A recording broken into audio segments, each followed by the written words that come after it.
بسم اللہ الرحمن الرحیم. شکریہ جناب اسپیکر. آج آپ نے ایک بہت امپورٹنٹ ایشو پہ آج یہ ڈیبیٹ ہو رہی ہے، لیکن میں یہ امید رکھتا ہوں کہ آپ ہمارے ساتھ انصاف کریں گے اور جو لائیو اسٹریمنگ چلتی ہے تو ہمارا گلہ یہ ہوتا ہے کہ ہمارا موقف جو ہے نا عوام تک نہیں پہنچتا، اور جیسی ہم بات کرتے جو ہے نا اوپر سے وہ کٹ جاتا ہے. تو مجھے آپ صرف یہ انسٹرکشن ایشو کروائے کہ جو حکومتی نمائندے کو لائیو اسٹریمنگ ملتی ہے وہ ہمیں بھی ملے. اس کے بعد میں بات شروع.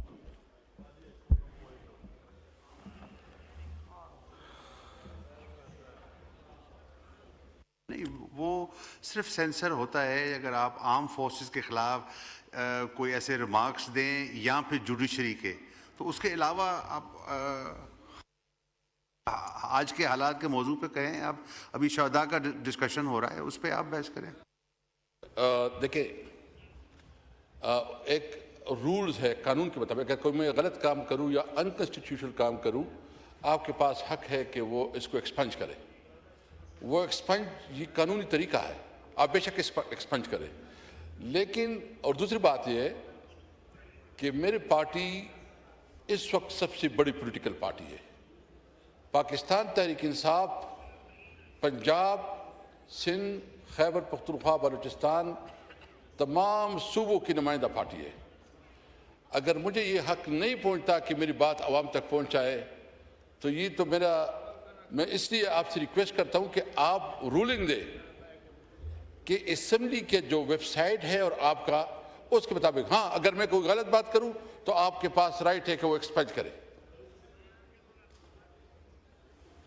آپ بولیں کیسر آپ. مجھے یہ شیورٹی ہو، کیونکہ مجھے پتا ہے کہ ابھی خواجہ صاحب بھی بات کریں گے اور راجہ صاحب بھی بات کی، وہ تو لائیو چلے گا. میں صرف اتنا گزارش ہے. بسم اللہ الرحمن الرحیم. جناب اسپیکر، سب سے پہلے تو جو آج ایک واقعہ ہوا ہے ڈی خان میں، اور گزشتہ دنوں جو اور ایگزیجنسی میں ہوا ہے جس میں ہمارے پاک فوج کی جوان شہید ہوئے ہیں یا مختلف کارروائیوں میں جو شہادتیں ہوئی ہیں، ہم ان کی شہادتوں کو سلام کرتے ہیں، خراج تحسین پیش کرتے ہیں. اور تحریک انصاف سمجھتی ہے کہ ہم اس ملک میں اپنے اداروں کو مضبوط دیکھنا چاہتے ہیں.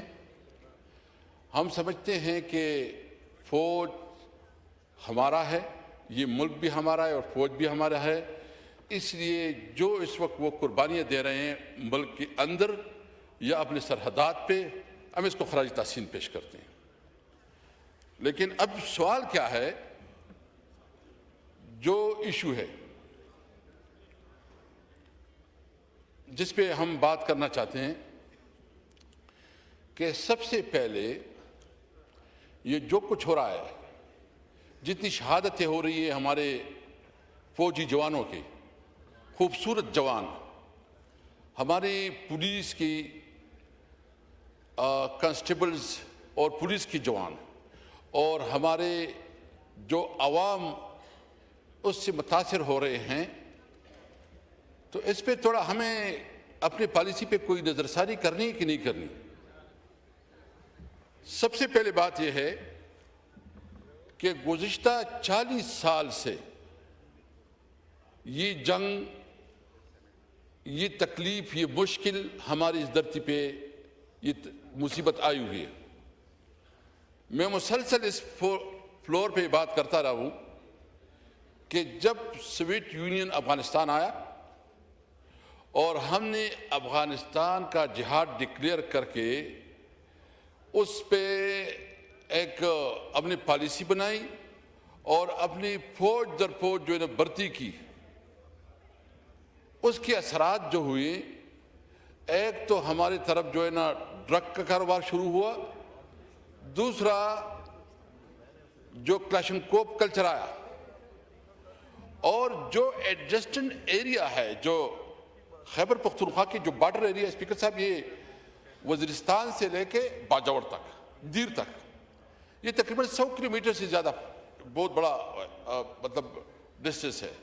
اس طرح بلوچستان میں تو اس میں چونکہ پاکستان کی کسی بھی حکومت نے کبھی بھی ان علاقوں کے اندر کوئی ترقیاتی کام نہیں کیا, وہاں ڈیولپمنٹ پہ کوئی توجہ نہیں دی, اور ان لوگوں کو جو ہمارا علاقہ ہے جس کو قبائل کہتے ہیں, پشتوں میں اس کو علاقہ غیر کہتے ہیں. اور علاقہ غیر کا کیا مطلب ہے کہ کوئی پتہ نہیں کیا چیز ہے. تو اس میں نہ آپ کا انفراسٹرکچر ہے, نہ آپ کی سکولز ہے, نہ آپ کے کالجز ہیں, نہ روزگار کے لیے کوئی اپرچونٹی ہے.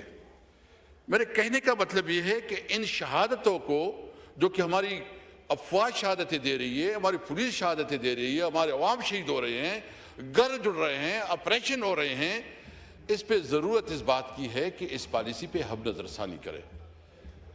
پالیسی کیا؟ نمبر 1, ہم نے سب سے پہلے ان محروم علاقوں کی جو کہ ہماری پالیسیوں کی وجہ سے وہاں جنگیں ہوئی ہیں, ضرورت اس بات کی ہے کہ اس پہ ہم جو وہاں لوکل مقامی لوگ ہیں ان کو انگیج کر کے کاروبار کے مواقع دے, روزگار کے مواقع دے. آپ بتائیں کون سا ایسا ملک ہے جہاں بارڈر کے اوپر سمگلنگ نہیں ہوتی؟ میں سمگلنگ کی حمایت نہیں, میں سمجھتا ہوں کہ جو انلیگل سمگلنگ ہے, اسلحے کا سمگلنگ جو کرتا ہے اس کے خلاف بھرپور کارروائی ہونی چاہیے. جو ڈرگ کا سمگلنگ کرتا ہے اس کے خلاف بھرپور کارروائی ہونی چاہیے, اس کے خلاف ہر قسم کا ایکشن ہونا چاہیے. لیکن جو اپنے لیے 2 وقت کی روٹی کماتا ہے اور آپ نے کوئی کاروبار بھی نہیں کی, آپ نے کوئی انڈسٹری بھی نہیں کی, تو اس کے لیے کوئی موقع تو دیں.